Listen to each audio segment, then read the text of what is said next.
മലയാള മണ്ണിലേക്ക് കടന്നു വന്ന, നൂറ്റാണ്ടുകൾക്ക് മുമ്പ് കടന്നു വന്ന വിദേശികൾ, അറബികൾ, അവർ കച്ചവടത്തിനും മതപ്രബോധനത്തിന്റെ ഭാഗവുമായെല്ലാം കടന്നു വരുമ്പോ ഈ മണ്ണിന്റെ അവസ്ഥ എന്തായിരുന്നു?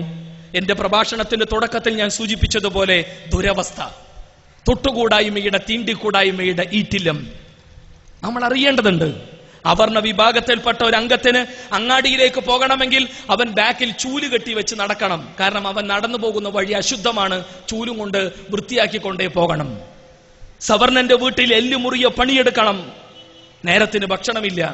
ഇനി കിട്ടുന്നത് തന്നെ ഒരു ചേമ്പിന്റെ ഇലയിലോ വാഴന്റെ ഇലയിലോ അതേ നിലത്തൊരു കുഴി കുടിച്ച് അതിലൊരു ചേമ്പിന്റെ ഇലയിട്ട് അല്ലെങ്കിൽ വാഴന്റെ ഇലയിട്ട് പഴകിയ പഴങ്കഞ്ഞി, ദുർഗന്ധം വമിക്കുന്ന കഞ്ഞിയാണ് പലപ്പോഴും കുടിക്കാൻ കിട്ടുക, ദിവസങ്ങൾ പഴക്കമുള്ള. അതും ശരിക്കിരുന്ന് കഴിക്കാൻ പറ്റില്ല, കുനിഞ്ഞിരുന്നു കൂന്നിക്കൂടിയിരുന്ന് കഴിക്കണം പോലും. ഇതെല്ലാം ഉണ്ടായിരുന്ന ഈ മണ്ണ്, ഇവിടെയാണ് മനുഷ്യരേവരും ഏകോദര സഹോദരങ്ങളാണ്. ആദിമാതാവിന്റെ പിതാവിന്റെ മക്കൾ തലമുറയിലെ അംഗങ്ങളാണ് നാം. ഒരേ ഒരു ദൈവം, ഒരൊറ്റ ജനത എന്ന മഹിതമായ സന്ദേശത്തെ ഇവിടെ പരിചയപ്പെടുത്തിയ ആളുകൾ. നമസ്കരിക്കുമ്പോൾ തോളോട് തോൾ ചേർന്ന് നിൽക്കുന്ന രംഗങ്ങൾക്ക് സാക്ഷ്യം വഹിച്ച ഈ മണ്ണിന്റെ മക്കൾ. അവിടെ തൊഴിലാളിയും മുതലാളിയുമുണ്ട്, കറുത്തവനും വെളുത്തവനുമുണ്ട്. ആ ഇണക്കവും ഐക്യവും കണ്ട് കണ്ണു നിറഞ്ഞവർ എല്ലാ അർത്ഥത്തിലും ആ ഇണക്കത്തിന്, ആ സാഹോദര്യത്തിന്റെ കൂടെ ഇഴുകിച്ചേരാൻ ആഗ്രഹിച്ചു. അശ്ഹദു അല്ലാ ഇലാഹ ഇല്ലല്ലാഹ് വ അന്ന മുഹമ്മദ് റസൂലുള്ളാഹ്. അങ്ങനെ മാറ്റമുണ്ടായ മലയാള മണ്ണ്. ഈജിപ്ഷ്യൻ ചരിത്രത്തെക്കുറിച്ച് സർ ഏർദർ കീത്തിനെ പോലെയുള്ള പ്രമുഖരായ ആളുകൾ വിശദീകരിച്ചു. ഈജിപ്തിൽ ഇസ്ലാം കച്ചവടക്കാരും മതപ്രബോധകരുമായി ഇസ്ലാം അവിടെ എത്തി. അവിടെ വാളും വടിവാളും കൊണ്ടുള്ള ഒരു മതപരിവർത്തനമോ വെട്ടിപ്പിടിക്കലോ അല്ല നടന്നത്. മറിച്ച് ഈജിപ്തുകാർ അവരുടെ മാതൃഭാഷ മാറ്റി വിശുദ്ധ ഖുർആന്റെ ഭാഷയായ അറബി ഭാഷ അവരുടെ സ്വന്തം ഭാഷയായി അവർ സ്വീകരിച്ചു എന്നത് ഈജിപ്തിന്റെ ചരിത്രം. ഇന്തോനേഷ്യൻ ചരിത്രത്തിൽ, ഇത് ലോകത്ത് നിന്ന് ഏറ്റവും കൂടുതൽ മുസ്ലിങ്ങളുള്ളത് ഇന്തോനേഷ്യയിലാണ്. ആ ഇന്തോനേഷ്യൻ ചരിത്രത്തിൽ ഏതെങ്കിലും ഒരു ഖലീഫയുടെ നേതൃത്വത്തിലോ, ഒരു മുസ്ലിം സേനാ നായകന്റെ നേതൃത്വത്തിലോ, ഒരു മുസ്ലിം പടയാളിയുടെ നേതൃത്വത്തിലോ ഒരു സൈനിക പടയോട്ടം നടന്നതായി ചരിത്രത്തിൽ ഒരു സംഭവം ഉദ്ധരിക്കാൻ ഇസ്ലാമിന്റെ വിമർശകർക്ക് കഴിയുമോ? ഇന്നേ വരെ കഴിഞ്ഞിട്ടില്ല.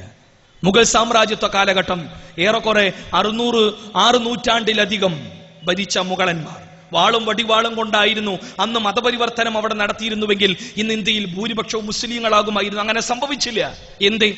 നാം അറിയേണ്ടതുണ്ട്. ഇസ്ലാം വാളുകൊണ്ട് പ്രചരിപ്പിക്കപ്പെട്ട മതമാണെന്നുള്ള കുപ്രചരണങ്ങൾ ഇസ്ലാമിന്റെ മാർഗമേ അല്ലാതെ, മറിച്ച് അതെ വളരെ കൃത്യമായി വഖുലിൽ ഹഖ്ഖു മിർ റബ്ബിക്കും ഫമൻ ശാഅ ഫൽയുമിൻ വമൻ ശാഅ ഫൽയക്ഫുർ ഇന്നാ അഅ്തദിനാ ലിദ്ദാലിമീന നാറ. ഇതാ സട്ടാവായുടെ തമ്പുരാൻ എന്നുള്ള സത്യം, ദൈവം ഒന്ന് മാനവരൊന്ന് എന്ന സത്യം, ഇതാണ് സത്യം. നമ്മളേവരും ഏകോദര സഹോദരങ്ങൾ എന്നുള്ള സത്യം, ഇണക്കവും ഐക്യവും സാഹോദര്യവും മോക്ഷവും അതേ എല്ലാ അർത്ഥത്തിലുള്ള സ്വർഗപ്രവേശവും ലഭിക്കണമെങ്കിൽ ഏകനായ സട്ടാവിന്റെ മാർഗത്തിലേക്കും മാർഗദർശനത്തിലേക്കും അവൻ പഠിപ്പിച്ച പ്രവാചകന്മാരിലുള്ള വിശ്വാസത്തിലേക്കും അവൻ അവതരിപ്പിച്ച വേദഗ്രന്ഥങ്ങളെ മറിച്ചു നോക്കാനുള്ള സന്മനസ്സും അവസാനത്തെ പ്രവാചകനെയും അവസാനത്തെ പ്രവാചകനിലൂടെ അവതരിപ്പിക്കപ്പെട്ട വിശുദ്ധ ഖുർആനിലേക്ക് മടങ്ങുക എന്ന സത്യം. ഇഷ്ടമുണ്ടെങ്കിൽ സ്വീകരിക്കാം, ഇഷ്ടം തള്ളാനാണെങ്കിൽ തള്ളാം. പക്ഷേ സത്യം സത്യം തന്നെയാണ്. സത്യം സത്യമായിരിക്കുക. നിഷേധിച്ച് തള്ളുന്നവർക്ക് ജ്വലിക്കുന്ന നരകശിക്ഷയുണ്ട് എന്ന താക്കീത് വിശുദ്ധ ഖുർആൻ നൽകുന്നു എന്നതല്ലാതെ വാളും വടിവാളും അതേ ഉപയോഗിച്ചുകൊണ്ട് AK-47 ഉപയോഗിച്ചുകൊണ്ടുള്ള നിർബന്ധ മത പരിവർത്തനം ഇസ്ലാമിന്റെ നടപടിക്രമമേ അല്ല. ഇത് സട്ടാവിൽ നിന്നുള്ള മാർഗദർശനമാണ്. ഇത് സട്ടാവായുടെ തമ്പുരാൻ എന്നുള്ള മാർഗദർശനമാണ്. എന്തിനിത് ജനങ്ങളോട് തുറന്നു പറയണമെന്ന് ചോദിച്ചാൽ തീർച്ചയായും ബാധ്യതയുണ്ട് മനസ്സിലാക്കിയ ആളുകൾക്ക്. ആ ബാധ്യത നിർവഹണത്തിന്റെ ഭാഗമായി കൊണ്ടാണ് യഥാർത്ഥത്തിൽ തിരൂരിലെ നിച്ചോട്രൂത്ത് പ്രവർത്തകർ ഈ പ്രോഗ്രാം ഇവിടെ സംഘടിപ്പിക്കുന്നത് തന്നെ. മാനവ ഐക്യം വേദപ്രമാണങ്ങളിലൂടെ എന്നുള്ള മഹിതമായ ഈ പ്രമേയം ഉയർത്തിപ്പിടിക്കുമ്പോൾ അതെ, നമുക്കിടയിൽ ഇണക്കവും ഐക്യവും ഉണ്ടാകണം. അകന്നു പോകരുത് നമ്മുടെ മനസ്സുകൾ. അകന്ന് എല്ലാ അർത്ഥത്തിലുള്ള തെറ്റിദ്ധാരണകളും പുകഞ്ഞു നിൽക്കുന്ന പകയും വിദ്വേഷവും വെറുപ്പും മറപ്പും പതഞ്ഞു പോകുന്ന മനസ്സുകളാകരുത് നമ്മുടെ മനസ്സുകൾ. നമ്മുടെ ഹൃദയത്തിന് വിശാലതയുണ്ടാകണം. വർഗീയവാദ തീവ്രവാദ പ്രവർത്തനങ്ങൾക്ക് മലയാള മണ്ണ് സാക്ഷ്യം വഹിക്കരുത്. ഇന്ത്യയിൽ പലയിടത്തും വർഗീയ കലാപങ്ങളുണ്ടായി. കേരളത്തിന്റെ വ്യത്യസ്ത പ്രദേശങ്ങളിലും പലപ്പോഴും ഉണ്ടായിട്ടുണ്ട്. അത്തരം ഒരു ദുരന്തം ഇനിയുണ്ടാകരുത്. പലപ്പോഴും ഈ മതവിശ്വാസികൾ തമ്മിലുള്ള അകൽച്ച മുതലെടുത്തുകൊണ്ട് പലപ്പോഴും ഇരുട്ടിന്റെ ശക്തികളും വർഗീയ തീവ്രവാദ വിഷം ചീറ്റുന്ന വിഷപ്പാമ്പുകളും അവസരം മുതലെടുക്കുവാൻ വേണ്ടി കാത്തു നിൽക്കുമ്പോ, കണ്ണിലെണ്ണയൊഴിച്ച് കാത്തു നിൽക്കുമ്പോ അത്തരം വിഷപ്പാമ്പുകൾക്ക് അവസരം കൊടുക്കരുത്. അവർ ഏതു മതത്തിലും വിഭാഗത്തിലും പെട്ടവരാകട്ടെ, അവർ ഹൈന്ദവ ക്രൈസ്തവ മുസ്ലിം വിഭാഗത്തിൽപ്പെട്ടവരാകട്ടെ, ഇനി മതം തന്നെ വേണ്ട എന്ന് പറഞ്ഞ മതനിരാസ ഗ്രൂപ്പുകളിൽപ്പെട്ടവരാകട്ടെ, ആരുമാകട്ടെ, പരസ്പരം തല്ലുന്ന, തകർക്കുന്ന, നശിപ്പിക്കുന്ന സമാധാന അന്തരീക്ഷത്തെ പിച്ചു ചീന്തുവാൻ വേണ്ടി എല്ലാ അർത്ഥത്തിൽ കണ്ണിൽ എണ്ണയൊഴിച്ച് കാത്തു നിൽക്കുന്ന വിഷപ്പാമ്പുകൾക്ക് അവസരം കൊടുക്കരുത്. പരസ്പരം ചർച്ച ചെയ്യുക, ഹൃദയം തുറന്ന്, മനസ്സ് തുറന്ന്, സ്നേഹത്തോടെ സംവദിക്കുക, പ്രമാണങ്ങൾ മുന്നിൽ വെച്ച് സംവദിക്കുക. കേൾക്കാനും പറയാനും അവസരങ്ങൾ ഉണ്ടാകണമെന്നത് അതേ കാലഘട്ടത്തിന്റെ അനിവാര്യതയാണ്. അതുകൊണ്ട് ഈ സത്യത്തെ ലോകത്തിന് മുന്നിൽ തുറന്ന് അവതരിപ്പിക്കുകയാണ്. അതെ, മരണം എന്നത് സത്യമാണ്. നാളെയുടെ ലോകത്ത് മോക്ഷം ലഭിക്കണമെങ്കിൽ സട്ടാവിനെന്നുള്ള സത്യത്തെ നെഞ്ചിലേറ്റേണ്ടതുണ്ട് എന്ന് നാം അറിയേണ്ടതുണ്ട്. വിശുദ്ധ ഖുർആൻ പറഞ്ഞു, കുല്ലു നഫ്സിൻ ദാഇഖത്തുൽ മൗത്ത് വഇന്നമാ തുവഫൗന ഉജൂറകും യൗമൽ ഖിയാമ ഫമൻ സുഖ്സിഹ അനിൻ നാരി വഉദ്ഖലൽ ജന്നത ഫഖദ് ഫാസ് വമൽ ഹയാത്തുദ് ദുനിയ ഇല്ലാ മതാഉൽ ഖുറൂർ. സകലരും മരിക്കും, സകല മനുഷ്യരും മരിക്കും. ഹൈന്ദവരും ക്രൈസ്തവരും മുസ്ലിങ്ങളും മതമുള്ളവരും സിഖുകാരും ജൈനരും ബൗദ്ധരും പാഴ്സികളും തുടങ്ങി സകലരും മരണത്തിന് വിധേയരാകും, ഇന്നല്ലെങ്കിൽ നാളെ. നമ്മൾ അണിഞ്ഞ വസ്ത്രം നമ്മൾ തന്നെ ഊരുമെന്നുള്ള ഉറപ്പ് പോലും ഇല്ലാത്തവരാണ് നമ്മൾ. എപ്പോഴും അത് സംഭവിക്കാം. മരണത്തിന് മുമ്പ് ഈ ജീവിതത്തെ സൃഷ്ടിപരമായി ഉപയോഗപ്പെടുത്താൻ നമുക്ക് കഴിയേണ്ടതുണ്ട്. ഒരുപാട് കുറ്റകൃത്യങ്ങൾ ചെയ്തവർ, ഒരുപാട് നന്മകൾ ചെയ്തവർ, ആ നന്മകളും തിന്മകളും ചെയ്തവർക്ക് നീതിയുക്തമായ ശിക്ഷയോ രക്ഷയോ പ്രതിഫലമോ നൽകാൻ നമ്മുടെ നിയമവ്യവസ്ഥകൾക്കോ ഇന്നുള്ള സംവിധാനങ്ങൾക്ക് കഴിയുമോ? 100 ആളെ കൊന്ന മനുഷ്യനെ 100 തവണ തൂക്കിക്കൊല്ലണമെന്നതാണ് നീതിയുടെ തേട്ടമെങ്കിലും 100 തവണ തൂക്കിക്കൊല്ലാൻ കഴിയുമോ? ഇവിടെ ഒരുപാട് നന്മകൾ ചെയ്ത മഹത്തുക്കൾ ലോകത്ത് കഴിഞ്ഞുപോയി. പലപ്പോഴും സമൂഹത്തിൽ നിന്ന് അവർക്ക് ലഭിച്ചത് കല്ലേറും ബഹിഷ്കരണങ്ങളുമാണ്. കൃത്യമായ നീതിയുക്തമായ പ്രതിഫലം അവർക്ക് ലഭിക്കേണ്ടതില്ലേ? ഇത് മനുഷ്യന്റെ നീതിബോധത്തിന്റെ തേട്ടമാണ്, ലഭിക്കണം. അത്തരമൊരു ലോകത്തെ ഈ പ്രപഞ്ചത്തിന്റെ നാഥൻ ഒരുക്കി വെച്ചിട്ടുണ്ട്. നാളെയുടെ ലോകം, പരലോകം. അന്ന് നന്മകൾ ചെയ്യുന്നവർക്ക് മുന്നിൽ സ്വർഗ കവാടങ്ങൾ തുറക്കപ്പെടും. തിന്മയുടെ വക്താക്കൾക്ക് നരക ശിക്ഷയായിരിക്കും പ്രതിഫലം. അതുകൊണ്ട് മരണത്തിന് മുമ്പുള്ള ഈ ജീവിതത്തെ സൃഷ്ടിപരമായി ഉപയോഗപ്പെടുത്താൻ നമുക്ക് കഴിയണം. മരണത്തിന്റെ മുമ്പുള്ള ഈ ഹ്രസ്വമായ ജീവിതത്തെ സട്ടാവിന്റെ കൽപ്പനകളും നിയമങ്ങളും നിർദ്ദേശങ്ങളും അനുസരിച്ച് ചിട്ടപ്പെടുത്താനും പരിവർത്തിപ്പിക്കുവാനും നമുക്കാവണം. ഇല്ലെങ്കിൽ ഖേദക്കാരുടെ കൂട്ടത്തിൽ, നഷ്ടം പറ്റിയ വിഭാഗത്തിന്റെ കൂട്ടത്തിൽ, ഹതഭാഗ്യവാന്മാരുടെ കൂട്ടത്തിൽ നമ്മൾ പെട്ടുപോകും. ആ ദുരന്തം നമുക്കുണ്ടാകാതിരിക്കാൻ, ആ ദുരന്തം നമ്മുടെ സുഹൃത്തുക്കൾക്കും കൂട്ടുകാർക്കും നാട്ടുകാർക്കും ഉറ്റവർക്കും ഉടയവർക്കും ഉണ്ടാകാതിരിക്കാൻ, നമുക്ക് ഏവർക്കും മോക്ഷവും സ്വർഗ പ്രവേശനവും സാധ്യമാകാൻ സത്യത്തിലേക്കുള്ള വഴിയും വെളിച്ചവും കണ്ടെത്താൻ, കേൾക്കാൻ, അറിയാൻ, പഠിക്കാനുള്ള അവസരം സൃഷ്ടിക്കുകയാണ് യഥാർത്ഥത്തിൽ ഇത്തരത്തിലുള്ള സ്നേഹ സംവാദങ്ങളിലൂടെ നിച്ച് ഓഫ് ട്രൂത്തിന്റെ പ്രവർത്തകർ ആഗ്രഹിക്കുന്നതും താല്പര്യപ്പെടുന്നതും. സഹോദരങ്ങളെ, ഇവിടെ ഈ വിഷയം നിങ്ങളുടെ മുന്നിൽ സമർപ്പിക്കുകയാണ്. മാനവൈക്യം വേദപ്രമാണങ്ങളിലൂടെ എന്നുള്ള വിഷയം തുറന്ന ചർച്ചക്കായി ഈ വിഷയം ഇവിടെ അവതരിപ്പിക്കപ്പെടുകയാണ്. തുറന്നു പഠിക്കാനും കേൾക്കാനുമുള്ള സന്മനസ് നമുക്കുണ്ടാകേണ്ടതുണ്ട്. വളരെ ഗൗരവമായ തുറന്ന ചർച്ചയ്ക്ക് ഈ വിഷയത്തെ വിധേയമാക്കുക എന്ന അഭ്യർത്ഥനയോടെ ഈ വിഷയം നിങ്ങളുടെ തുറന്ന മനസ്സുകളിൽ സമർപ്പിക്കുന്നു. ലോകങ്ങളുടെ നാഥൻ നമ്മെ എല്ലാം അനുഗ്രഹിക്കുമാറാകട്ടെ. റബ്ബനാ തഖബ്ബൽ മിന്നാ ഇന്നക അൻതസ് സമീഉൽ അലീം വതുബ് അലൈനാ ഇന്നക അൻത തവ്വാബുർ റഹീം വസല്ലല്ലാഹു അലാ മുഹമ്മദിൻ വഅലാ ആലിഹി വസഹ്ബിഹി അജ്മഈൻ വൽഹംദുലില്ലാഹി റബ്ബിൽ ആലമീൻ. ചോദ്യോത്തര സെഷൻ ഇവിടെ ആരംഭിക്കുകയാണ്. അതിന് തയ്യാറെടുക്കാൻ വളണ്ടിയേഴ്സിനോട് ഞാൻ അഭ്യർത്ഥിക്കുകയാണ്. ആദ്യം മൈക്ക് പോയിന്റ് കൊടുക്കേണ്ടത് സ്ത്രീകളുടെ ഭാഗത്തേക്കാണ്. പതിവിന് വിപരീതമായിക്കൊണ്ട് സ്ത്രീകളുടെ ഭാഗത്തു നിന്നും അഭ്യർത്ഥനയുണ്ട്. അവർക്ക് ആദ്യത്തെ ചാൻസ് നൽകണമെന്ന്. ചോദ്യം ചോദിക്കുന്നതിന് മുമ്പ് പേരും സ്ഥലവും ഒന്ന് പരിചയപ്പെടുത്തുക.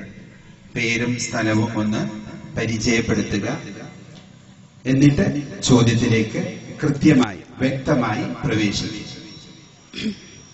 വിഷയത്തിൽ അധിഷ്ഠിതമായി ചോദ്യം ചോദിക്കാൻ ശ്രദ്ധിക്കുക. ചോദിച്ചു. എൻ്റെ പേര് രേണു എന്നാണ്. സ്ഥലം കോട്ടയം. എൻ്റെ ഇതാണ്: മാനവ ഐക്യം എന്ന് പറയാൻ മുസ്ലിങ്ങൾക്ക് ധാർമ്മിക അവകാശമുണ്ടോ? ലോകത്ത് ഛിദ്രത ഉണ്ടാക്കുന്നതിൽ ഭൂരിഭാഗവും മുസ്ലിങ്ങളല്ലേ? ഇതാണ് എൻ്റെ ക്വസ്റ്റ്യൻ. അസ്സലാമു അലൈക്കും വറഹ്മത്തുള്ളാഹി. ബിസ്മില്ലാഹിർ റഹ്മാനിർ റഹീം. അൽഹംദുലില്ലാഹി റബ്ബിൽ ആലമീൻ. വസ്സലാത്തു വസ്സലാമു അലാ അഷ്റഫിൽ മുർസലീൻ വഅലാ ആലിഹി വഅസ്ഹാബിഹി അജ്മഈൻ. അഊദു ബില്ലാഹി മിനശ് ശൈത്വാനിർ റജീം. ബിസ്മില്ലാഹിർ റഹ്മാനിർ റഹീം. വമൻ യബ്തഗി ഗൈറൽ ഇസ്ലാമി ദീനൻ ഫലൻ യുഖ്ബല മിൻഹു വഹുവ ഫിൽ ആഖിറതി മിനൽ ഖാസിരീൻ. സഹോദരി സഹോദരന്മാരെ, മാനവിക ഐക്യം വേദഗ്രന്ഥങ്ങളിലൂടെ എന്ന വേദപ്രമാണങ്ങളിലൂടെ എന്ന വിഷയമാണ് ഇവിടെ അവതരിപ്പിക്കപ്പെട്ടിട്ടുള്ളത്. മനുഷ്യരെല്ലാം നന്നാവുകയും ഒന്നാവുകയും ചെയ്യണമെന്ന അടിസ്ഥാനപരമായ മനുഷ്യ മനസ്സിന്റെ ചോദന അത് വേദഗ്രന്ഥങ്ങളിൽ മുഴുവനും പ്രതിഫലിച്ച് കാണാൻ കഴിയുമെന്നും മനുഷ്യരെ ഒന്നാക്കുവാൻ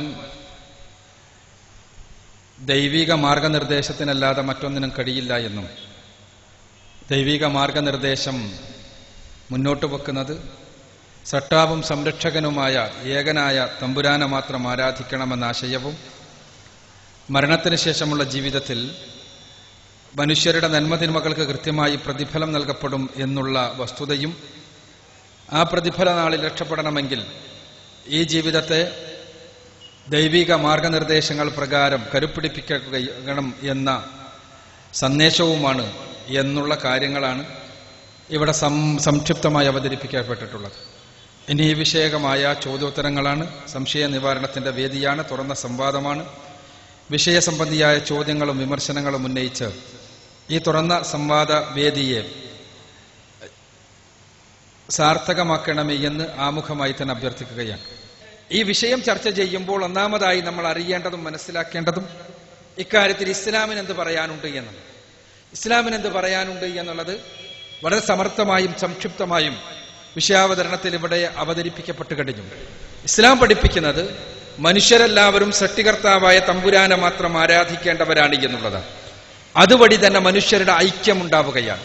സട്ടാവിന്റെ മുന്നിൽ മാത്രം തലകുനിക്കപ്പെടുമ്പോൾ, അവനെ മാത്രം ആരാധിക്കപ്പെടുമ്പോൾ, അവനോട് മാത്രം വിളിച്ചു പ്രാർത്ഥിക്കപ്പെടുമ്പോൾ യഥാർത്ഥത്തിൽ അവിടെ എല്ലാ തരത്തിലുമുള്ള ദൈവങ്ങളുടെ, ദൈവദല്ലാളന്മാരുടെ, ദിവ്യപുരുഷന്മാരുടെ ആത്മീയമായ വാണിഭത്തിന്റെ എല്ലാ തരത്തിലുമുള്ള ചൂഷണങ്ങൾ അവസാനിക്കുകയും സട്ടാവിന്റെ മുന്നിൽ മാത്രം തലകുനിക്കപ്പെടുമ്പോൾ അവിടെ മാനവികമായ ഐക്യം തന്നെ ഉണ്ടാവുകയാണ്. ഒരേ ഒരു ദൈവം, ഒരൊറ്റ ജനത എന്നുള്ള സന്ദേശം. അതോടൊപ്പം തന്നെ പരിശുദ്ധ ഖുർആൻ ഒരൊറ്റ ജനത എന്നുള്ള സന്ദേശത്തെ വളരെ കൃത്യമായി തത്വവൽക്കരിക്കുകയുണ്ടായി. അതാണ് ഇവിടെ വ്യക്തമാക്കപ്പെട്ടിട്ടുള്ളത്. യാ അയ്യുഹന്നാസ് ഇന്നാ ഖലഖനാകും മിൻ ദക്കറിൻ വ ഉൻസ വജഅൽനാകും ശുഊബൻ വഖബായില ലിതആറഫു ഇന്ന അക്രമക്കും ഇൻദല്ലാഹി അത്ഖാക്കും. മനുഷ്യരെ, നിങ്ങളെല്ലാവരും സൃഷ്ടിക്കപ്പെട്ടിട്ടുള്ളത് ഒരേ മാതാപിതാക്കളുടെ മക്കളായിക്കൊണ്ടാണ്. നിങ്ങൾക്കിടയിലുള്ള വിഭാഗങ്ങളും വർഗങ്ങളും വർണ്ണങ്ങളുമെല്ലാം നിങ്ങളെ പരസ്പരം തിരിച്ചറിയപ്പെടുന്നതിന് വേണ്ടി മാത്രമുള്ളതാണ്. നിങ്ങൾക്കിടയിൽ ഉത്തമനായിട്ടുള്ളവർ, പടച്ചതമ്പുരാന്റെ മുന്നിൽ ഉത്തമനായിട്ടുള്ളവർ ഏതെങ്കിലും വിഭാഗത്തിലോ ജാതിയിലോ പെട്ടവരല്ല, മറിച്ച് നിങ്ങളിൽ ഉത്തമനായിട്ടുള്ളവർ പടച്ചവന്റെ നിയമനിർദ്ദേശങ്ങൾ അനുസരിച്ച് ജീവിച്ചുകൊണ്ട് ജീവിതത്തെ വിശുദ്ധീകരിച്ച മുത്തഖികളാണ്. ജന്മമല്ല, കർമ്മമാണ് ഔന്നത്യത്തിന്റെ നിദാനം എന്ന് വളരെ കൃത്യമായി പഠിപ്പിക്കപ്പെടുകയാണ്. ഇവിടെ എല്ലാ മനുഷ്യരും സഹോദരീ സഹോദരന്മാരാണ് എന്നുള്ള സന്ദേശം, ഈ സന്ദേശം പഠിപ്പിക്കുന്ന പരിശുദ്ധ ഖുർആനിന്, ഇസ്ലാമിന് ഛിദ്രതയുണ്ടാക്കുവാൻ സാധ്യമല്ല എന്നുള്ളത് അടിസ്ഥാനപരമായിട്ടുള്ളൊരു യാഥാർത്ഥ്യമാണ്. എന്നാൽ ലോകത്തെങ്ങും കലാപങ്ങളും പ്രശ്നങ്ങളും രാഷ്ട്രീയമായ കുഴപ്പങ്ങളുമെല്ലാം ഉണ്ടാകുമ്പോൾ മുസ്ലിങ്ങളുടെയും ഇസ്ലാമിന്റെയും പേര് അതിന് നടുവിലേക്ക് വലിച്ചിഴക്കപ്പെടുന്നുണ്ട് എന്നുള്ളതൊരു യാഥാർത്ഥ്യമാണ്. എന്താണ് ഈ യാഥാർത്ഥ്യത്തിന് പിന്നിലുള്ളത്? യഥാർത്ഥത്തിൽ ലോകത്തുള്ള കുഴപ്പങ്ങളുടെ പിന്നിൽ മുസ്ലിങ്ങളാണോ? ഇന്ത്യ രാജ്യത്തിന്റെ മാത്രം കാര്യമെടുക്കുക. ഇന്ത്യയിലെ നമ്മൾ ആരോട് ചോദിച്ചാലും ഇന്ത്യയിൽ ഏറ്റവും കൂടുതൽ ഭീകരവാദവും ഭീകരപ്രവർത്തനങ്ങളും നടത്തിയിട്ടുള്ളത് ആരാണ് എന്ന് ഇന്ന് ഒരു സാധാരണക്കാരനായ കേരളത്തിലെ ഏതൊരു മനുഷ്യനോട് ചോദിച്ചാലും അയാൾക്ക് ഉത്തരം പറയാനുണ്ടാവുക ഇസ്ലാം മുജാഹിദീൻ എന്നോ ഇസ്ലാം തീവ്രവാദമെന്നോ മുസ്ലിം തീവ്രവാദികളാണ് എന്നെല്ലാമായിരിക്കും. എന്നാൽ ഇന്ത്യ രാജ്യത്തിന്റെ ഹോം ഡിപ്പാർട്ട്മെന്റിന്റെ കണക്കനുസരിച്ച് ഇന്ത്യ രാജ്യത്ത് ഏറ്റവും അധികം ഭീകര പ്രവർത്തനങ്ങൾ നടത്തിയിട്ടുള്ളത്, കഴിഞ്ഞ 10 വർഷങ്ങൾക്കിടയിൽ ഏറ്റവും അധികം ഭീകര പ്രവർത്തനങ്ങൾ നടത്തിയിട്ടുള്ളത് ഇന്ത്യയിലെ നക്സലൈറ്റുകളാണ്. രണ്ടാമത്തേത് ഉൾഫ തീവ്രവാദികളാണ്. മൂന്നാമത്തെ ലിസ്റ്റിൽ മാത്രമേ മുസ്ലിങ്ങളുമായി ബന്ധപ്പെട്ട ഏതെങ്കിലും പ്രസ്ഥാനങ്ങൾ കടന്നു വരൂ. എന്തേ ഇങ്ങനെയായിട്ടും മുസ്ലിങ്ങളാണ് ഭീകരവാദത്തിന്റെ ഒന്നാമത്തെ പട്ടികയിൽ എന്ന് നമ്മുടെ മനസ്സിൽ സ്ഥാനം പിടിച്ചത്? അതിന് കാരണമുണ്ട്. ഇന്ത്യ രാജ്യത്തെ മാധ്യമങ്ങൾ ആ രൂപത്തിലാണ് കാര്യങ്ങൾ അവതരിപ്പിക്കുന്നത്. മാധ്യമങ്ങൾക്ക് വളരെ കൃത്യമായ ഒരു അജണ്ടയുണ്ട്. ലോകാടിസ്ഥാനത്തിൽ തന്നെ മാധ്യമങ്ങൾ എന്ന് പറയുമ്പോൾ സാമ്രാജ്യത്വത്തിന്റെ ഒരു മെഗാഫോണുകളാണ് ലോകത്തെങ്ങുമുള്ള മാധ്യമങ്ങൾ. മാധ്യമം ഒരു മീഡിയ എന്നുള്ള നിലക്ക് തന്നെ സാമ്രാജ്യത്വത്തിന്റെ മെഗാഫോണുകളാണ്. സാമ്രാജ്യത്വത്തെ സംബന്ധിച്ചിടത്തോളം ഇസ്ലാമിനോട് വെറുപ്പുണ്ടാകുവാൻ കാരണമുണ്ട്. ഇസ്ലാമിക സംസ്കാരമാണ് അതിന് കാരണം. ഇസ്ലാമിക സംസ്കാരം ദൈവികമായ മാർഗനിർദ്ദേശങ്ങൾ അനുധാവനം ചെയ്തുകൊണ്ട് ജീവിക്കണം എന്ന് മനുഷ്യരെ പഠിപ്പിക്കുന്നത് കൊണ്ട് തന്നെ ദൈവികമായ നിയമങ്ങൾ അനുധാവനം ചെയ്തുകൊണ്ട് ജീവിക്കുമ്പോൾ മനുഷ്യരെ ചൂഷണം ചെയ്യുവാൻ, മനുഷ്യരെ ബുദ്ധിപരമായി, സാംസ്കാരികമായി, ധാർമ്മികമായി ചൂഷണം ചെയ്യുവാൻ സാമ്രാജ്യത്വത്തിന്, കച്ചവടത്തിന് സാധ്യമല്ല എന്ന് അത്തരം ആളുകൾക്കറിയാം. അപ്പൊ അതുകൊണ്ട് തന്നെ ദൈവികമായ മാർഗനിർദ്ദേശങ്ങൾ അനുധാവനം ചെയ്ത് ജീവിക്കണം എന്നുള്ള കാര്യത്തിൽ വളരെ കൃത്യതയുള്ള മാർഗനിർദ്ദേശങ്ങൾ എന്തൊക്കെയാണ് എന്ന് വളരെ കൃത്യമായി പഠിപ്പിക്കപ്പെട്ടിട്ടുള്ള ഇസ്ലാം ജനങ്ങളുടെ ചിന്തക്ക് വിഷയീഭവിച്ചാൽ, ജനങ്ങളുടെ പഠനത്തിന് വിഷയീഭവിച്ചാൽ തീർച്ചയായും ചൂഷണങ്ങളിൽ നിന്ന് മുഴുവനുമുള്ള മുക്തിക്ക്, ആത്മീയമായ ഔന്നത്യത്തിന് ഇസ്ലാമിൽ മനുഷ്യർ അഭയം കാണുന്ന അവസ്ഥാവിശേഷം ഉണ്ടാകും. അങ്ങനെ ഉണ്ടായാൽ സാമ്രാജ്യത്വത്തിന് ഉണ്ടാക്കുന്ന സകല ചങ്ങലക്കെട്ടുകളിൽ നിന്നും മനുഷ്യർ സ്വതന്ത്രരാകും. എന്താണ് അങ്ങനെ പറയാൻ കാരണം? ഒരു ചെറിയ ഉദാഹരണം മാത്രം എടുക്കുക. ഇന്ന് നമ്മുടെ സമൂഹത്തിലെല്ലാം തന്നെയുള്ള എല്ലാ കച്ചവടത്തിന്റെയും മറ്റും അടിത്തറ മാർക്കറ്റിംഗ് ആണ്. മാർക്കറ്റിംഗിന്റെ ബേസ് അഡ്വർടൈസ്മെന്റുകളാണ്. അഡ്വർടൈസ്മെന്റുകളുടെ അടിത്തറ സ്ത്രീയുടെ സൗന്ദര്യമാണ്. സ്ത്രീയുടെ സൗന്ദര്യം പ്രകടിപ്പിക്കാതെ, അർദ്ധനഗ്നതയുടെയും പൂർണ്ണനഗ്നതയുടെയും പ്രദർശന പരതയില്ലാതെ ഒരു വസ്തുവും വിറ്റഴിക്കുവാൻ സാധ്യമല്ല എന്ന അവസ്ഥാവിശേഷമാണുള്ളത്. എന്തിന് സ്ത്രീയുടെ സൗന്ദര്യം? അത് മറ്റൊരു വിഷയമാണ്. അത് വളരെ വിശദമായി പഠിക്കേണ്ടതാണ്. ഞാൻ സൂചിപ്പിക്കുന്നത് പെണ്ണിന്റെ സൗന്ദര്യത്തെ കച്ചവട ചരക്കാക്കുകയും ആ പെണ്ണിന്റെ സൗന്ദര്യം ഉപയോഗപ്പെടുത്തി സാധനങ്ങളെ വിറ്റഴിക്കുവാൻ വേണ്ടി പരിശ്രമിക്കുകയും ചെയ്യുമ്പോൾ അവിടെ സംഭവിക്കുന്നത് പെണ്ണ് കേവലം ഒരു ശരീരം മാത്രമാണ് എന്നുള്ള ചിന്ത സമൂഹത്തിൽ ഉണ്ടാവുകയാണ്. അതുകൊണ്ടാണ് പെണ്ണ് കേവലം ഒരു ഇറച്ചി മാത്രമാണ് എന്ന്, ശരീരം മാത്രമാണ് എന്ന്, അവളുടെ ശരീരം പുരുഷൻ ആസ്വദിക്കുവാൻ വേണ്ടിയുള്ള വസ്തു മാത്രമാണ് എന്ന്, അവൾക്ക് വ്യക്തിത്വമില്ല എന്ന്, അവളുടെ വ്യക്തിത്വം ഈ സൗന്ദര്യത്തിലും പ്രകടനത്തിലും ആണിനോടൊപ്പമുള്ള കിടക്കയിലും മാത്രമാണ് എന്നുമുള്ള ധാരണയുണ്ടാക്കുക വഴിയാണ് ഇന്ന് സ്ത്രീകൾക്കെതിരെ നടക്കുന്ന സകലവിധ അക്രമങ്ങളും എന്നുള്ളതാണ് യാഥാർത്ഥ്യം.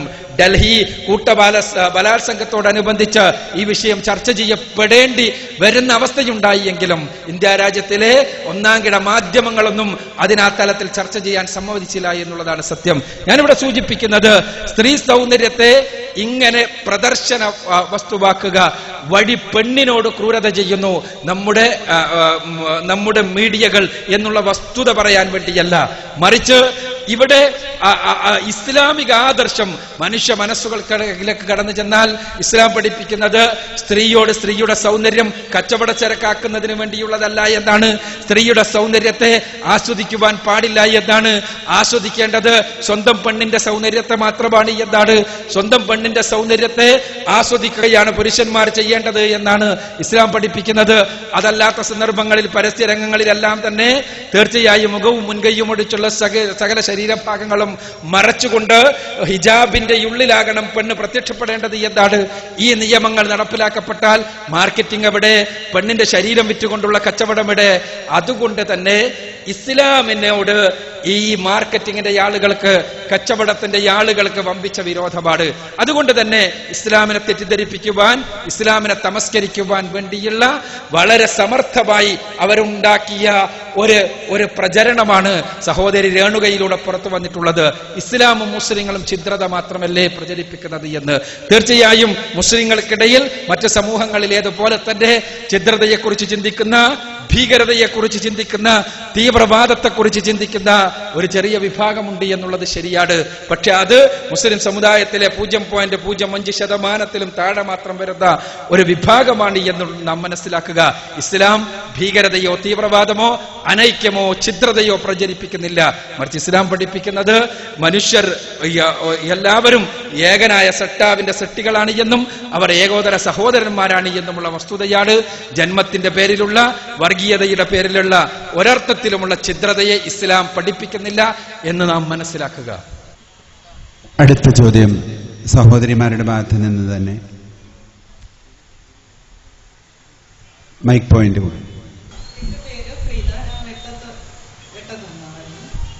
ഞാൻ നേരത്തെ രേണു ചോദിച്ച ചോദ്യത്തിന് ഒരു പിന്തുടർച്ച പോലെ ചോദിക്കുകയാണ്. നവമായ മാനവ സംസ്കൃതിക്ക് എന്താണ് വേദപ്രമാണം അല്ല വേദഗ്രന്ഥം എന്ന നിലയിൽ വിശുദ്ധ ഖുറാൻ നൽകുന്ന സന്ദേശവും സംഭാവനയും, അതായത് essence of Quran, Quran and modern world. ഒരു വേദഗ്രന്ഥം എന്നുള്ള നിലക്ക് പരിശുദ്ധ ഖുർആൻ മാനവ സംസ്കൃതിക്ക് നൽകുന്ന സംഭാവന എന്താണ്, മാനവ സംസ്കൃതിക്ക് നൽകുന്ന സന്ദേശം എന്താണ് എന്നാണ് സഹോദരിയുടെ ചോദ്യം. ഞാനിവിടെ സൂചിപ്പിച്ചു കഴിഞ്ഞു. മാനവ സംസ്കൃതിക്ക് പരിശുദ്ധ ഖുർആൻ നൽകുന്ന സന്ദേശം, ഏറ്റവും അടിസ്ഥാനപരമായ സന്ദേശം, മനുഷ്യരെല്ലാം ഒന്നാണെന്നും അവരുടെ രക്ഷിതാവായ സർവ്വലോക രക്ഷിതാവായ തമ്പുരാനെ അംഗീകരിച്ച് അവന്റെ നിയമനിർദ്ദേശങ്ങൾ അനുസരിച്ച് ജീവിക്കുകയാണ് മനുഷ്യരെല്ലാം ചെയ്യേണ്ടത് എന്നുമുള്ള സന്ദേശമാണ്. സൃഷ്ടികർത്താവായ തമ്പുരാനെ അംഗീകരിക്കുക, അവന്റെ നിയമനിർദ്ദേശങ്ങൾ അനുസരിക്കുക, അവനെ മാത്രം ആരാധിച്ച് അവനെ അംഗീകരിച്ച് അവന്റെ നിയമനിർദ്ദേശങ്ങൾ അനുസരിച്ച് ജീവിക്കുക. മനുഷ്യരെ സംബന്ധിച്ചിടത്തോളം സംസ്കൃതി തന്നെ, സംസ്കാരം തന്നെ രൂപപ്പെടുന്നത് മനുഷ്യ സമൂഹത്തിൽ മാത്രമാണ്. എന്തുകൊണ്ടാണത്? മനുഷ്യന് നന്മ ചെയ്തുകൊണ്ട് ഉന്നതനാകുവാനും തിന്മ ചെയ്തുകൊണ്ട് അധമനാകുവാനും കഴിയുന്നത് പോലെ തന്നെ ഏത് രംഗത്തും തെരഞ്ഞെടുപ്പിനുള്ള സ്വാതന്ത്ര്യം അവനുണ്ട് എന്നുള്ളത് കൊണ്ടാണ്. തെരഞ്ഞെടുപ്പ് മനുഷ്യന് മാത്രം പടച്ചവൻ നൽകിയിട്ടുള്ളൊരു സവിശേഷമായ പ്രത്യേകതയാണ്. എന്താണ് തെരഞ്ഞെടുപ്പ് എന്ന് പറഞ്ഞാൽ? മനുഷ്യന് ഏത് കാര്യത്തിലും ശരിയും തെറ്റും തെരഞ്ഞെടുക്കാൻ കഴിയും. സ്വാതന്ത്ര്യമുണ്ട്. സ്വാതന്ത്ര്യം മനുഷ്യാസ്തിത്വത്തിന്റെ മാത്രം സവിശേഷതയാണ്. ആ സ്വാതന്ത്ര്യമുള്ളത് കൊണ്ടാണ് നാഗരികതകൾ ഉണ്ടായിട്ടുള്ളത്, പുരോഗതി ഉണ്ടായിട്ടുള്ളത്, നക്ഷത്രജാലങ്ങളിലേക്ക് മനുഷ്യൻ പോകുന്ന അവസ്ഥാവിശേഷം ഉണ്ടായിട്ടുള്ളത്. ആ സ്വാതന്ത്ര്യം കൊണ്ടാണ്. ജന്തുജീവജാലങ്ങൾ എത്ര എണ്ണമുണ്ട്! മനുഷ്യനല്ലാത്ത എത്രയോ ജീവജാലങ്ങളുണ്ട്. 5000-ലധികം വരുന്ന സസ്തനി വർഗങ്ങൾ തന്നെയുണ്ട് എന്നാണ് കണക്ക്. സസ്തനികൾ എന്ന് പറഞ്ഞാൽ ജീവജാലങ്ങളിൽ ഏറ്റവും ഉയർന്ന വിഭാഗമാണ് എന്ന് കരുതപ്പെടുന്ന കുഞ്ഞുങ്ങളെ പ്രസവിച്ച് മുലയൂട്ടുന്ന ജീവികൾക്കാണ് സസ്തനികൾ, മാമൽസ് എന്ന് പറയാ. അവർ തന്നെ 5000-ലധികം സ്പീഷീസുകളുണ്ട്. പക്ഷേ അവയൊന്നും തന്നെ ഒരു നാഗരികതയും സൃഷ്ടിച്ചിട്ടില്ല. ലക്ഷക്കണക്കിന് വർഷങ്ങൾക്ക് മുമ്പ് ജീവിച്ച ആ ജീവികൾ അവയുടെ അതേ അവസ്ഥയിൽ തന്നെ ഇന്നും ജീവിച്ചുകൊണ്ടിരിക്കുന്നു. മനുഷ്യനോട് ഇടപഴകി ജീവിക്കുന്ന, മനുഷ്യൻ ഉപയോഗിക്കുന്ന കുതിരകളാണെങ്കിലും, അതേപോലെ തന്നെ മനുഷ്യൻ ഉപയോഗിക്കുന്ന പശുക്കളാണെങ്കിലും, മനുഷ്യൻ ഉപയോഗിക്കുന്ന അതേ കന്നുകാലികളാണെങ്കിലും എല്ലാം മനുഷ്യരോട് ഇത്രയെല്ലാം ഇടപഴകി ജീവിച്ച് മനുഷ്യ സംസ്കൃതിയുടെ തുടക്കം മുതൽക്ക് തന്നെ മനുഷ്യന്റെ കൃഷിക്ക്, മനുഷ്യന്റെ ഗതാഗതത്തിന് എല്ലാം ഉപയോഗിക്കപ്പെട്ട ഈ ജീവജാലങ്ങൾ, ജീവവർഗങ്ങൾ പക്ഷേ മനുഷ്യ സംസ്കൃതിയിൽ നിന്നൊന്നും പഠിച്ചിട്ടില്ല. മനുഷ്യ സംസ്കൃതിയിൽ നിന്ന് ഒന്നും പഠിച്ചിട്ടില്ല. ഒരു പുരോഗതിയും അവക്കുണ്ടായിട്ടില്ല. ചന്തയിലേക്ക് കിലോമീറ്ററുകൾ നടത്തിക്കൊണ്ടുപോകുന്ന കന്നുകാലികളെ നമ്മൾ കാണുന്നു. ഒരു കന്നുകാലിയും ഒരു ചക്രമുണ്ടാക്കി, മനുഷ്യൻ എത്രയോ ചക്രങ്ങൾ ഉണ്ടാക്കി, ചക്രങ്ങൾ വളർന്ന് വികസിച്ച് എവിടെയൊക്കെ എത്തി.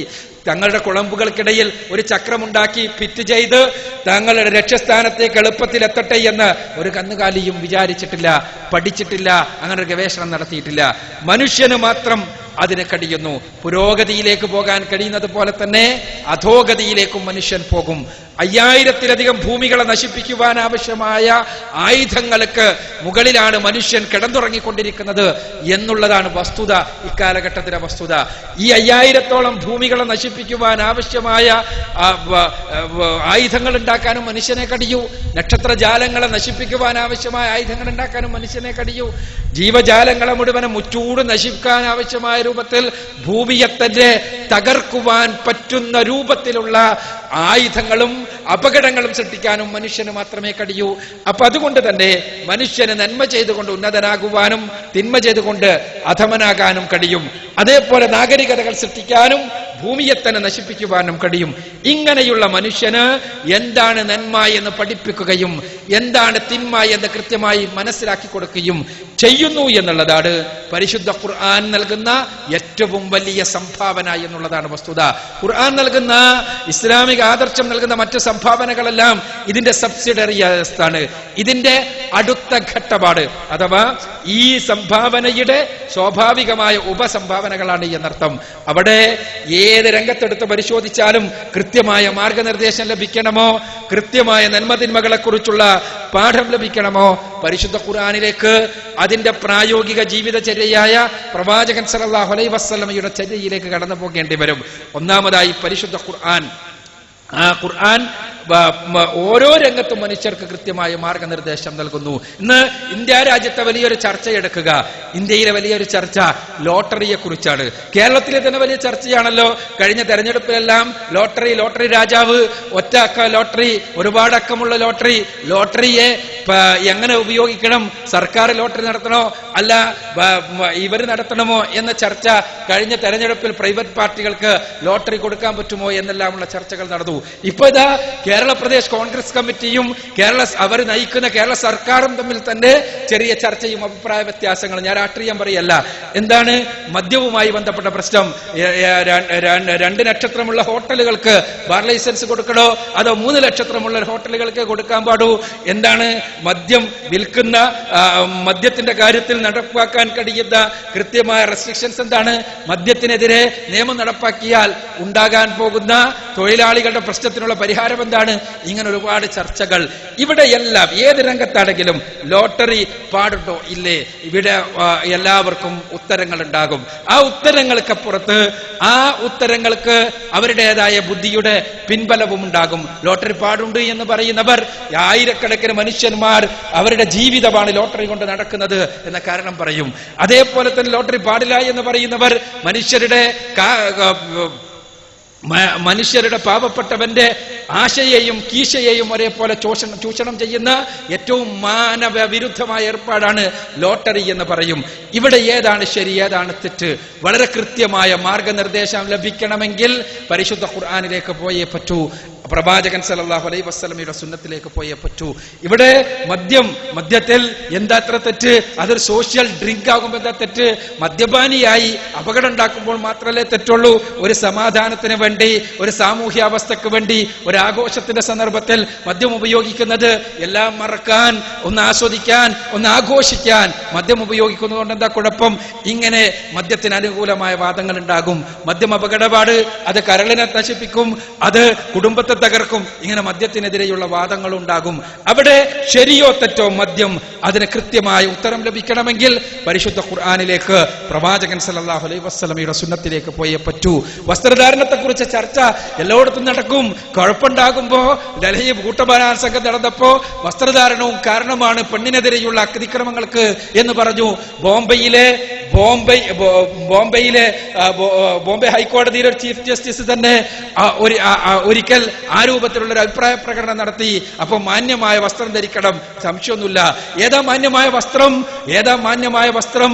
വെറും അടിപ്പാവാട മാത്രം ഉടുത്ത് നടക്കുന്ന ഒരു സ്ത്രീയെ സംബന്ധിച്ചിടത്തോളം അത് അവൾക്ക് മാന്യമായ വസ്ത്രപാട്. അമേരിക്കക്കാരിക്ക് കേവലം സ്വിംസ്യൂട്ട് മാന്യമായ വസ്ത്രപാട്. അതേപോലെ തന്നെ മാന്യമായ വസ്ത്രം ഓരോരുത്തർക്കും അവരുടേതായ തീരുമാനങ്ങൾ ഉണ്ടാകും. ഏതാണ് മാന്യമായ വസ്ത്രം? അവിടെ കൃത്യമായ ഉത്തരം കിട്ടണമെങ്കിൽ പരിശുദ്ധ ഖുർആനിലേക്ക് പോകേണ്ടി വരും. റസൂലുള്ളാഹി സ്വല്ലല്ലാഹു അലൈഹി വസല്ലമയുടെ സുന്നത്തിലേക്ക് കടന്നു പോകേണ്ടി വരും. ഇതാണ് എന്ത് ശരി, എന്ത് തെറ്റ്, എന്ത് ധർമ്മം, എന്ത് അധർമ്മം എന്നതിന് കൃത്യമായി മാർഗനിർദ്ദേശം നൽകി എന്നുള്ളതാണ് പരിശുദ്ധ ഖുർആനിന് നൽകാൻ കഴിഞ്ഞ, മാനവ സംസ്കൃതിക്ക് നൽകാൻ കഴിഞ്ഞ ഏറ്റവും വലിയ സംഭാവന. ആ സംഭാവനയുള്ളത് കൊണ്ട് തന്നെ പരിശുദ്ധ ഖുർആൻ വഴി സകലവിധ അന്ധവിശ്വാസങ്ങളുടെയും അടിവേരിറക്കുവാൻ അതിന് കഴിഞ്ഞു. ആത്മീയതയുടെ കാര്യത്തിൽ മനുഷ്യരുടെയും ദൈവത്തിന്റെയും നടുവിലുള്ള ദല്ലാളന്മാരായി ചമഞ്ഞ ജീവിതം മുന്നോട്ട് നയിച്ചുകൊണ്ടിരിക്കുന്ന പുരോഹിതന്മാർ, ആ പുരോഹിതന്മാരുടെ സകലവിധത്തിലുള്ള ചൂഷണങ്ങളിൽ നിന്ന് മനുഷ്യരെ രക്ഷപ്പെടുത്താൻ കഴിഞ്ഞു. എന്തുകൊണ്ട്? സട്ടാവ് ആരാണ് എന്ന് പഠിപ്പിച്ചു. സട്ടാവും മനുഷ്യനും തമ്മിലുള്ള ബന്ധം എന്താണെന്ന് പഠിപ്പിച്ചു. സട്ടാവായ തമ്പുരാനോട് ആരാധിക്കുവാൻ, പ്രാർത്ഥിക്കുവാൻ മനുഷ്യർക്ക് ഒരു മധ്യവർത്തിയും ആവശ്യമില്ല എന്ന് പഠിപ്പിച്ചു. അതുവഴി ആൾ ദൈവങ്ങളുടെ കോട്ടക്കൊത്തളങ്ങളിൽ നിന്ന് മനുഷ്യർ രക്ഷപ്പെട്ടു. ആൾ ദൈവങ്ങളുടെ അടുത്ത് പോയ ആളുകൾ ആൾ ദൈവങ്ങൾ മജീഷ്യന്മാരായിരുന്നു എന്ന് തിരിച്ചറിഞ്ഞപ്പോ ചാനലുകളിൽ ചർച്ച നടത്തുക, ആ മാജിക് ശരിയോ തെറ്റോ, അത് ദൈവികമാണോ അതല്ല അത് കേവലം ട്രിക്ക് മാത്രമാണോ എന്ന് ആൾ ദൈവങ്ങളുടെ പിന്നിൽ നടന്നപ്പോ ആൾ ദൈവങ്ങളുടെ ആശ്രമങ്ങൾ വ്യഭിചാരശാലകളാണ് എന്ന് പറഞ്ഞപ്പോ അതുമായി ബന്ധപ്പെട്ട ചർച്ചകൾ നടന്നപ്പോ അധാർമികത അവിടെ നടക്കണുണ്ടോ ഇല്ലയോ, അവിടെ ശരിയാണോ തെറ്റാണോ എന്ന ചർച്ചകൾ ചാനലുകളിൽ നിന്ന് കൊഴുപ്പുണ്ടാക്കിക്കൊണ്ടിരിക്കുന്നു. പക്ഷേ അവിടെ എല്ലാം തന്നെ അത് അധാർമികനാണെങ്കിലും ധാർമ്മികനാണെങ്കിലും സൃഷ്ടികർത്താവല്ലാതെ മറ്റാരും ആരാധിക്കപ്പെടാൻ പാടില്ല എന്ന് കൃത്യമായി പഠിപ്പിക്കുകയും അവനെ മാത്രമാണ് ആരാധിക്കേണ്ടത് എന്നും അവനെ മാത്രമേ പ്രാർത്ഥനയ്ക്ക് വേണ്ടി ഉപയോഗിക്കാൻ പാടുള്ളൂ എന്നും കൃത്യമായി പഠിപ്പിച്ചു എന്നുള്ളത് കൊണ്ട് തന്നെ മാനവ സംസ്കൃതിയിലെ സകലവിധ അന്ധവിശ്വാസങ്ങളുടെയും അടിവേരറക്കുകയാണ് പരിശുദ്ധ ഖുർആൻ ചെയ്തത് എന്നുള്ളതാണ് യാഥാർത്ഥ്യം. ഖുർആൻ ഒഴിച്ചു നിർത്തിയ ഖുർആനിന്റെ ചരിത്രത്തിലുള്ള പരിശുദ്ധ ഖുർആനിന്റെ നിയോഗത്തെ ഒഴിച്ചു നിർത്തിയാൽ, ചരിത്രകാരന്മാരുടെ ഭാഷയിൽ പറഞ്ഞാൽ ചരിത്രത്തിന്റെ ഒഴുക്ക് തന്നെ വേറെ രൂപത്തിലാകുമായിരുന്നു. ലോകത്ത് നീതിയുടെ കാര്യത്തിൽ, ധർമ്മത്തിന്റെ കാര്യത്തിൽ, സത്യത്തിന്റെ കാര്യത്തിൽ എല്ലാം തന്നെ കൃത്യമായ മാർഗനിർദ്ദേശം നൽകിയത് പരിശുദ്ധ ഖുർആനാണ്. അതിന്റെ പ്രായോഗിക ജീവിത മാതൃകയായ റസൂലുള്ളാഹി സ്വല്ലല്ലാഹു അലൈഹി വസല്ലമയുടെ മാതൃകയാണ് എന്നുള്ളതാണ് യാഥാർത്ഥ്യം. ഇനി സഹോദരന്മാരിലേക്ക് നീങ്ങാം. സഹോദര സമുദായത്തിലെ അംഗങ്ങൾ ചോദ്യങ്ങൾ ചോദിക്കാൻ തയ്യാറായിട്ടുണ്ട്. അവരിലേക്ക് മൈക്ക് പോയിന്റ് കൊടുക്കണം. എൻ്റെ പേര് സുമേഷ്, ഞാൻ ആലപ്പുഴയിൽ നിന്ന് വരുന്നു. അപ്പം എനിക്ക് ചോദിക്കാനുള്ളത്, ഇപ്പോൾ ഖുറാനിൽ പറയുന്നില്ലേ ദൈവം ഉദ്ദേശിച്ചിരുന്നെങ്കിൽ ലോകത്ത് ഒരൊറ്റ സമുദായം മാത്രമേ ഉണ്ടാവുകയുള്ളൂ എന്നും ദൈവം തന്നെയാണ് മനുഷ്യരെ പല സമുദായങ്ങളാക്കി മാറ്റിയതെന്നും. അപ്പോൾ ഐക്യം ഒരു മിഥ്യയല്ലേ? പരിശുദ്ധ ഖുർആനിൽ തന്നെ ദൈവം ഉദ്ദേശിച്ചിരുന്നെങ്കിൽ മനുഷ്യരെല്ലാം ഒറ്റ സമുദായമാക്കുമായിരുന്നു എന്ന് പറഞ്ഞിട്ടില്ലേ? അപ്പോൾ ശരിക്കും ഖുർആന്റെ സന്ദേശപ്രകാരം ദൈവം തന്നെയല്ല എല്ലാ അനൈക്യത്തിനും കാരണം എന്നാണ്. തീർച്ചയായും എന്താണ് ആ വിഷയം എന്ന് സുമേഷ് മനസ്സിലാക്കുമ്പോൾ ആ വിഷയത്തിലുള്ള സംശയം തീരുമെന്നാണ് എൻ്റെ പ്രതീക്ഷ. യഥാർത്ഥത്തിൽ ജന്തുജീവജാലങ്ങൾ നോക്കുക, അവിടെ വല്ല പ്രശ്നമുണ്ടോ? ഒരു കുഴപ്പമില്ല. ഒരു ജാതിയല്ല, ഒരുപാട് ജാതികൾ ഒരുമിച്ച് ജീവിക്കുന്നതാണ് കാട്. എത്രയെത്ര ജീവവർഗങ്ങളാണ് കാട്ടിലുള്ളത്. പക്ഷെ ആ കാട്ടിൽ ഈ ജീവവർഗങ്ങളെല്ലാം ഉണ്ടായിട്ടും അവിടെ ഒരു നിയമശാലയുണ്ടാകേണ്ടി വന്നിട്ടില്ല, അവിടെ ഒരു വിദ്യാഭ്യാസ സ്ഥാപനം ഉണ്ടാക്കേണ്ടി വന്നിട്ടില്ല, അവിടെ ഒരു പോലീസ് സ്റ്റേഷനും ഇല്ല, ഒരു മന്ത്രിയില്ല, ഒരു രാജാവില്ല, ഒരു നിയമകൂടല്ല, ഒരു ഭരണകൂടല്ല. എന്നിട്ടും അവിടെ ഒരു 144 പാസ്സാക്കേണ്ടി വന്നിട്ടില്ല. അവിടെ കാട്ടിൽ അവക്കൊന്നും തിന്നുമാണെങ്കിലും സംതൃപ്തിയോടുകൂടി സമാധാനത്തോടുകൂടി ജീവിച്ചു മുന്നോട്ട് പോകുന്നു. സമുദ്രത്തിൽ ഒരുപാട് ജീവവർഗങ്ങൾ, ഏറ്റവും വലിയ നീല തിമിംഗലം വരെയുള്ള ചെറിയ പ്ലാങ്ടണുകൾ മുതൽ വലിയ നീലത്തിമിംഗലം വരെയുള്ള ഒരുപാട് ജീവിവർഗങ്ങൾ സമുദ്രത്തിൽ. ആ ജീവിവർഗങ്ങൾ എല്ലാം തന്നെ പരസ്പരം ആശ്രയിച്ചുകൊണ്ട് ജീവിച്ചുകൊണ്ടേയിരിക്കുന്നു. പക്ഷേ അവിടെ യാതൊരു കുഴപ്പമില്ല. എന്നാൽ മനുഷ്യനിൽ വിഭാഗമുണ്ടാകുന്നു. എന്തുകൊണ്ട്? ഞാൻ നേരത്തെ പറഞ്ഞ തന്നെയാണ് അതിന് ഉത്തരം.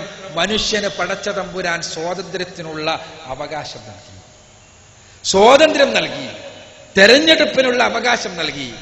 ഈ സ്വാതന്ത്ര്യം മനുഷ്യൻ ഉപയോഗപ്പെടുത്തുന്നത് കൊണ്ടാണ് വിഭാഗങ്ങൾ ഉണ്ടാകുന്നത്. ഈ സ്വാതന്ത്ര്യം മനുഷ്യൻ നന്മയുടെ മാർഗത്തിൽ ഉപയോഗപ്പെടുത്തിയാൽ മനുഷ്യർ ഐക്യപ്പെടും, ഒരുമിച്ചാകും. തിന്മയുടെ മാർഗത്തിൽ ഉപയോഗപ്പെടുത്തുമ്പോൾ മനുഷ്യർ ഭിന്നിക്കും, കുഴപ്പങ്ങൾ ഉണ്ടാകും. പടച്ച തമ്പുരാന് മനുഷ്യരെ മുഴുവനും ഒരൊറ്റ സമൂഹമാക്കിക്കൂടെ? ഒരൊറ്റ സമൂഹമാക്കാം. പക്ഷേ അവിടെ എന്താ ഉണ്ടാവുക? ബാക്കിയുള്ള ജീവികളെപ്പോലെ നമുക്ക് നൽകപ്പെട്ട സ്വാതന്ത്ര്യം എടുത്തു കളയേണ്ടി വരും. അപ്പോൾ നമ്മൾ ഒറ്റ സമുദായമാകും. നമ്മൾ കുരങ്ങ് വർഗത്തെ പോലെ കുരങ്ങുകൾ തമ്മിൽ ബ്രാഹ്മണ ക്ഷത്രിയ വൈശ്യ ശൂദ്ര ചണ്ടാളാദി കുരങ്ങുകളുണ്ടോ? ഇല്ലല്ലോ. കുരങ്ങ് വർഗത്തിൽ ഇന്ത്യൻ കുരങ്ങും പാകിസ്ഥാനി കുരങ്ങും തമ്മിൽ ഒരു യുദ്ധം ഉണ്ടാവണില്ലല്ലോ.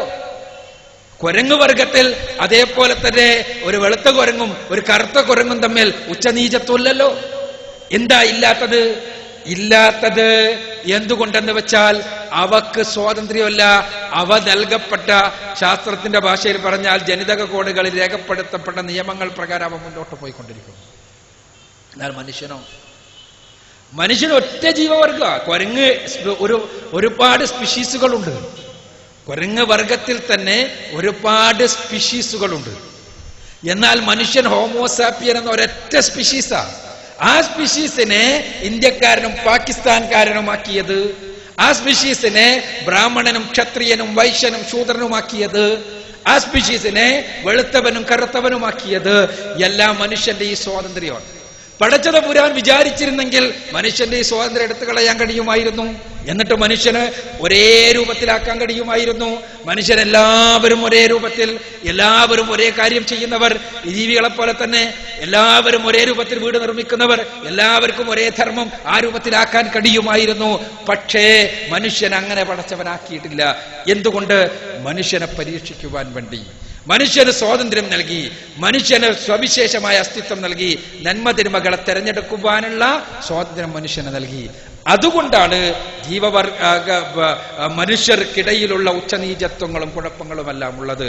പടച്ചതമ്പുരാൻ മനുഷ്യനെ വിശിഷ്ടമാക്കിയത് കൊണ്ടാണ്, മനുഷ്യനെ പ്രത്യേകമായി തെരഞ്ഞെടുത്തത് കൊണ്ടാണ്, മനുഷ്യർക്ക് സ്വാതന്ത്ര്യം നൽകിയത് കൊണ്ടാണ് കുഴപ്പങ്ങളെല്ലാം ഉള്ളത് എന്നുള്ള വസ്തുതയെ സൂചിപ്പിക്കുന്നതാണ് പരിശുദ്ധ ഖുർആനിലെ ഉദ്ധരിക്കപ്പെട്ട ആയത്തുമായി ബന്ധപ്പെട്ട ഭാഗങ്ങൾ എന്ന് മനസ്സിലാക്കുക. അതാണ് ആ കാര്യത്തിൽ എനിക്ക് പറയാനുള്ളത്. എന്റെ പേര് അലക്സ് ഫ്രം കോട്ടയം. എനിക്ക് ചോദിക്കാനുള്ളത്, ഭഗവത്ഗീതയിലും വിശുദ്ധ ഖുർആനിലും ബൈബിളിലും എല്ലാം പറയുന്നത് മാനവിക ഐക്യം, സാഹോദര്യ സ്നേഹം എന്നാണല്ലോ. പിന്നെ ഈ കാലഘട്ടത്തിൽ എന്താണ് ഇങ്ങനെ സഹോദരങ്ങൾ ഇങ്ങനെ പ്രശ്നങ്ങൾ ഉണ്ടാവാൻ കാരണം? അത് മത നേതാക്കന്മാരുടെ പ്രശ്നങ്ങളാണോ അതോ ആളുകൾ അതിനെ ഓരോന്ന് എടുക്കുന്നതിന്റെ പ്രശ്നങ്ങളാണോ? അലക്സിന്റെ ചോദ്യം ബൈബിളിലും ഖുർആനിലും എല്ലാം യഥാർത്ഥത്തിൽ മനുഷ്യർ ഐക്യപ്പെടണം, ഒന്നാകണം, നന്നാകണം എന്നെല്ലാം തന്നെയാണുള്ളത്. എന്നിട്ടും പിന്നെ എന്താ ഉണ്ടാവും ഇവിടെ കുഴപ്പമുണ്ടാവണത്? അതുതന്നെയാണ് അടിസ്ഥാനപരമായ പ്രശ്നം. വിഷയാവതരണത്തിന് തുടക്കത്തിൽ ആ കാര്യം സൂചിപ്പിച്ചു. മതഗ്രന്ഥങ്ങളെല്ലാം നന്മ പറയുന്ന ഒരുപാട് കാര്യങ്ങളുണ്ട്. പക്ഷേ മതഗ്രന്ഥങ്ങൾക്ക് നൽകാൻ കഴിയേണ്ട കൃത്യമായ മാർഗദർശനം നൽകുന്നതിൽ മതഗ്രന്ഥങ്ങൾ പരാജയപ്പെടുകയും, ആ മാർഗദർശനം മനുഷ്യർ, അത് പുരോഹിതനാണെങ്കിലും പുരോഹിത കൂട്ടായ്മയാണെങ്കിലും പുരോഹിത നേതൃത്വമാണെങ്കിലും എല്ലാം ഏറ്റെടുക്കുകയും ചെയ്തപ്പോഴാണ് മനുഷ്യർ തമ്മിലുള്ള സങ്കുചിതത്വങ്ങൾ മുഴുവനും ഉണ്ടായി വന്നത്. നിങ്ങളെടുത്ത് പരിശോധിച്ചാൽ കാണാൻ കഴിയും. ഇപ്പൊ ഭാരതീയ ഗ്രന്ഥങ്ങൾ ബാന്ധവ, മാനവ, സർവേ, സ്വദേശ, ഭുവനത്രയം എന്ന് പറഞ്ഞിട്ടുണ്ട്. മനുഷ്യരെല്ലാം ബന്ധുക്കളാണ്, അവരുടെ സ്വദേശമാണ് ഭൂമി മുഴുവനും എന്ന് പറഞ്ഞിട്ടുണ്ട്. സർവേശാം സർവേ സന്തു നിരാമയ എന്ന് പറഞ്ഞിട്ടില്ലേ?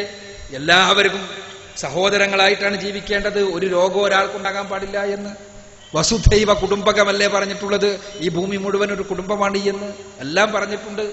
പക്ഷേ നിയമങ്ങൾ നടപ്പാക്കുവാനുള്ള സ്വാതന്ത്ര്യം അവർ മനുഷ്യർക്ക് നൽകി. പുരോഹിതന്മാർ അതെടുത്തു. ആ പുരോഹിതന്മാർ എന്ത് ചെയ്തു? തങ്ങൾക്ക് അനുസൃതമായ രൂപത്തിൽ നിയമങ്ങൾ ഉണ്ടാക്കി. ആ നിയമങ്ങൾ സ്വാഭാവികമായും മനുഷ്യരെ തമ്മിലടിപ്പിക്കുന്ന അവസ്ഥാവിശേഷം ഉണ്ടായി. ഉദാഹരണത്തിന് ഭാരതീയ ദർശനം തന്നെ ഞാൻ എടുത്ത് പറഞ്ഞപ്പോ നിങ്ങൾക്കെന്നെ പരിശോധിച്ചാൽ കാണാൻ കഴിയും. പുരോഹിതന്മാരാണ് ബ്രാഹ്മണനെയും ക്ഷത്രിയനെയും വൈശ്യനെയും ശൂദ്രനെയും ചണ്ടാളനെയും ഉണ്ടാക്കിയത്. അതുണ്ടാക്കുക മാത്രമല്ല പുരോഹിതന്മാർ ചെയ്തത്, പിന്നെ എന്താ? അതുണ്ടാക്കിയിട്ട് അതിനനുസൃതമായ വചനങ്ങൾ ഉണ്ടാക്കി വേദഗ്രന്ഥങ്ങളിൽ എഴുതി ചേർക്കുകയും ചെയ്തു. അതുകൊണ്ടാണ് ബ്രാഹ്മണോസ്യ മുഖമാസീത് ബാഹുരാജന്യകൃത ഉരു തദസ്യ ദ്വൈശ്യപാദ്യ ശൂദ്രോ അജായത എന്നുള്ള വചനം ഋഗ്വേദ സംഹിതയിൽ തന്നെ കടന്നുകൂടിയത്. ദൈവം തമ്പുരാന്റെ പരമപുരുഷന്റെ ശിരസിൽ നിന്ന് ബ്രാഹ്മണനുണ്ടായിരിക്കുന്നു, പാദത്തിൽ നിന്ന് ശൂദ്രനുണ്ടായിരിക്കുന്നു എന്നുള്ള വചനം ഉണ്ടാകുന്നത് എന്തുകൊണ്ടാ? ഇതുകൊണ്ടാണ് ഞാൻ സൂചിപ്പിക്കുന്നത്. പുരോഹിതന്മാർ മതനിയമങ്ങൾ ഉണ്ടാക്കുകയും നന്മതിന്മകൾ എന്തൊക്കെയാണ് എന്ന് തീരുമാനിക്കുകയും ചെയ്യാൻ തുടങ്ങിയപ്പോഴാണ് ഭിന്നിപ്പും ചിത്രതയും ഉണ്ടായത്. ഇവിടെയാണ് പരിശുദ്ധ ഖുർആൻ പ്രസക്തമാകുന്നത്. പുരോഹിതന്മാരുടെ, മനുഷ്യരുടെ കൈകടത്തലുകൾ ഇത് പൂർണ്ണമായി മുക്തമായ ഗ്രന്ഥം. പരിശുദ്ധ ഖുർആൻ തന്നെ പറഞ്ഞതുപോലെ ഇന്നാ നഹ്നു നസ്സൽനാ ദിക്റ വ ഇന്നാ ലഹു ലഹാഫിളൂൻ. ഖുർആനിലെ 15-ാമത്തെ അധ്യായം സൂറത്തുൽ ഹിജ്റിലെ 9-ാമത്തെ വചനം. നാം ആകുന്നു ഈ ഉത്ബോധനം അവതരിപ്പിച്ചിട്ടുള്ളത്, നാം തന്നെ അതിനെ കാത്തു സൂക്ഷിക്കുകയും ചെയ്യും. പടച്ച തമ്പുരാൻ കാത്തു സൂക്ഷിക്കും എന്ന് ഉറപ്പ് നൽകിയിട്ടുള്ള മനുഷ്യരുടെ, പുരോഹിതന്മാരുടെ സകലവിധ കൈകടത്തലുകളിൽ നിന്നും രക്ഷപ്പെട്ട് നിലനിൽക്കുന്ന പരിശുദ്ധ ഖുർആൻ. ആ ഖുർആന്റെ സവിശേഷത എന്താ? ഞാൻ നേരത്തെ ചോദ്യത്തിന് ഉത്തരം പറഞ്ഞപ്പോൾ സൂചിപ്പിച്ചതുപോലെ ഓരോ രംഗത്തുമുള്ള ധർമ്മം എന്താണ്, അധർമ്മം എന്താണ്, നന്മ എന്താണ്, തിന്മ എന്താണ്, ശരി എന്താണ്, തെറ്റെന്താണ് എന്ന് കൃത്യമായി വ്യവച്ഛേദിച്ച് പഠിപ്പിക്കുന്നു എന്നുള്ളത്. അങ്ങനെ പഠിപ്പിക്കുന്ന ഗ്രന്ഥം, പക്ഷേ മനുഷ്യരുടെ കൈകടത്തലുകളിൽ നിന്ന് മുക്തമായ ഗ്രന്ഥം, ഓരോ രംഗത്തും കൃത്യമായി മാർഗദർശനം നൽകുന്നു. എന്നിട്ടും മുസ്ലിങ്ങൾ പലതും ചെയ്തിട്ടില്ലേ? മുസ്ലിങ്ങൾ പലതും ചെയ്യുന്നുണ്ട്. അവരെന്തുകൊണ്ടാണ് ചെയ്യണത്? അവർ ഖുർആനിൽ നിന്ന് പുറത്തു പോയിക്കൊണ്ടാണ് ചെയ്യുന്നത്. അതുകൊണ്ടാണ് ഖുർആൻ ഉപയോഗിച്ചിട്ട് അവരെ തിരുത്താൻ കഴിയുന്നത്. ഖുർആൻ ഉപയോഗിച്ച് അവരെ തിരുത്താൻ കഴിയുന്നത് എന്തുകൊണ്ടാ? അവർ ഖുർആനിൽ നിന്ന് പുറത്തു പോയിട്ടാണ് ചെയ്യുന്നത്. ഉദാഹരണത്തിന് ഭീകരവാദികൾ വെടിവെക്കുന്നു ആരെ? നിഷ്കളങ്കരായ മനുഷ്യരെ. അപ്പോൾ പരിശുദ്ധ ഖുർആൻ ഉദ്ധരിച്ചുകൊണ്ട് ഇസ്ലാമിക പ്രബോധകർ, പണ്ഡിതന്മാർ പറയുന്നു ഭീകരവാദം ഇസ്ലാമികമല്ല. എന്തുകൊണ്ടാ? പരിശുദ്ധ ഖുർആൻ പറയുന്നു അന്നഹു മൻ ഖതല നഫ്സൻ ബിഗൈരി നഫ്സിൻ ഔ ഫസാദിൻ ഫിൽ അർളി കഅന്നമാ ഖതല അന്നാസ ജമീഅ. ഖുർആൻ 5-ാമത്തെ അധ്യായം സൂറത്തുൽ മാഇദയിലെ 32-ാമത്തെ വചനം. ആരെങ്കിലും നിഷ്കളങ്കനായ ഒരു മനുഷ്യനെ വധിക്കുന്ന പക്ഷം അത് ഭൂമിയിലെ മൊത്തം മനുഷ്യരെ കൊന്നതിന് സമമാകുന്നു. നിഷ്കളങ്കനായ ഒരാളെ കൊന്നാൽ അത് ഹിന്ദുവാണെങ്കിലും ക്രിസ്ത്യാനിയാണെങ്കിലും വേറെ മുസ്ലിം ആണെങ്കിലും സിഖ് ആണെങ്കിലും ബൗദ്ധനാണെങ്കിലും യുക്തിവാദിയാണെങ്കിലും ആരാണെങ്കിലും അത് ഭൂമിയിലെ മുഴുവൻ മനുഷ്യരെയും കൊന്നതിന് സമപാട്. ഭൂമിയിലെ മുഴുവൻ ക്രിസ്ത്യാനികളെയും മുഴുവൻ ഹിന്ദുക്കളെയും മുഴുവൻ മുസ്ലിങ്ങളെയും മുഴുവൻ മനുഷ്യരെയും കൊന്നതിന് സമപാട് ഒരു മനുഷ്യനെ കൊന്നാൽ. അപ്പോൾ ഇസ്ലാം പറയുന്നത് ഒരു നിഷ്കളങ്കരായ മനുഷ്യൻ, അവൻ ഹിന്ദുവാണെങ്കിലും ക്രിസ്ത്യാനിയാണെങ്കിലും ഏത് ജാതിപ്പെട്ടവനാണെങ്കിലും അവൻ കൊല്ല ചെയ്യപ്പെട്ടുകൂടാ എന്നാണ്. ഇത് എടുത്തുദ്ധരിച്ചുകൊണ്ട് ഇസ്ലാമിക പ്രബോധകർക്ക്, ഇസ്ലാമിക പണ്ഡിതന്മാർക്ക് തിരുത്താൻ കഴിയുന്നത് എന്തുകൊണ്ടാ? ഈ ഭീകരവാദം പ്രചരിപ്പിക്കുന്ന ആളുകൾക്ക് ഖുർആനിൽ എഴുതി ചേർക്കാൻ കഴിയാത്തത് കൊണ്ടാണ്, ഖുർആനിൽ കരുത്ത് കൂട്ടാൻ കഴിയാത്തത് കൊണ്ടാണ്.